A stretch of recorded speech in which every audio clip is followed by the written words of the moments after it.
the road to Kafar Rosh Hanikra. Now this is the last village at the Israel-Lebanon border, and we are standing right there. Now as this road ends, that's where the Israel-Lebanon border or the blue line is, and that's where Israeli forces are. This is a designated military zone. No civilians can cross this point. Any vehicle that crosses this point has to be cleared by the Israeli military.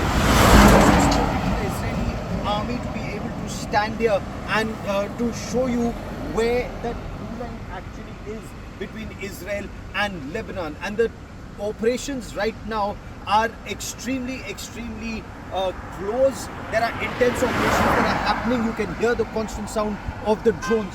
Now just look beyond the last village right here, and beyond that village, the fence that you see on top of that mountain, that is the fence that is the demarcating line between Lebanon and Israel. That's where southern Lebanon starts, and Israeli forces have now moved in. So they're moving inch by inch.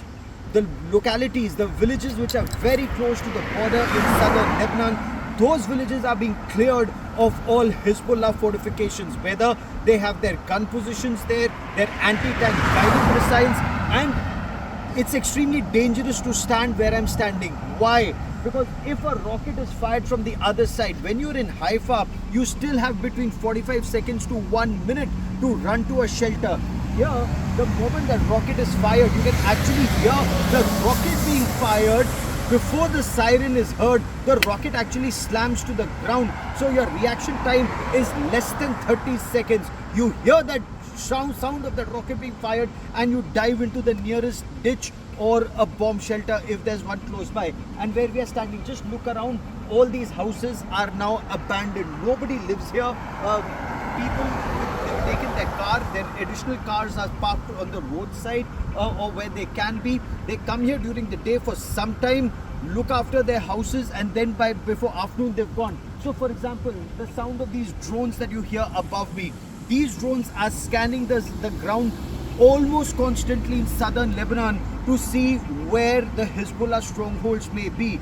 A gun position, a mortar position, a rocket firing position, a missile firing position, and often these are underground. You just remove the foliage from top, remove whatever covering there is, and they're prepared to fire a missile. And watch, there are multiple vehicles that are going up and down the road, and that shows military movement on this road is extremely intense. Now, before targeting Iran, what Israel is doing is ensuring that the two arms of Israel, Iran, the two proxies of Iran, whether it's the Hamas in the south or the Hezbollah here in the north, are weakened considerably, degraded, so that they're no longer a challenge for the Israeli security forces as they prepare for their offensive against Iran. Gaurav Sawant on the road to Rosh Nikra in northern Israel for India Today.